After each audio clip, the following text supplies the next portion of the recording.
ഇന്ന് നമുക്ക് ഇടിയപ്പം കൊണ്ട് ഒരു ഡിഷ് ഉണ്ടാക്കാം. കൊത്തു പൊറോട്ട ഒക്കെ ഉണ്ടാക്കുന്നത് പോലെ ഈ ബാക്കി വന്ന ഇടിയപ്പം കൊണ്ട് നമുക്ക് അതുപോലെ ഉണ്ടാക്കി നോക്കാം. ഒരു പാൻ വെച്ച് ചൂടാകുമ്പോൾ കുറച്ച് നെയ്യ് ഒഴിച്ചു കൊടുക്കാം. കുറച്ച് പെരിഞ്ജീരകം ഇട്ട് കൊടുക്കാം. സവാള ഇട്ട് കൊടുക്കാം. ചെറുതായിട്ട് അരിഞ്ഞ സവാള, ഒരു പച്ചമുളക് കൂടെ ഇട്ട് കൊടുക്കാം. കുറച്ച് ഇഞ്ചി വെളുത്തുള്ളി പേസ്റ്റ് അതുകൂടെ ഇട്ട് കൊടുക്കാം. ഒരു തക്കാളിയുടെ പകുതിയും കൂടി ഇട്ട് കൊടുക്കാം. സവാള ഇത്രയും മൂത്താൽ മതി.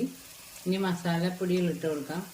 മഞ്ഞൾപ്പൊടി ഇടാം ആദ്യം, മുളക് പൊടി, ഗരം മസാല പൗഡർ, കുറച്ച് ഉപ്പിട്ട് കൊടുക്കാം.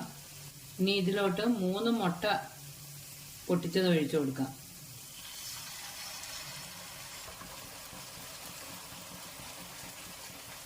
കുറച്ച് നാരങ്ങ നീര് ഒഴിക്കാം.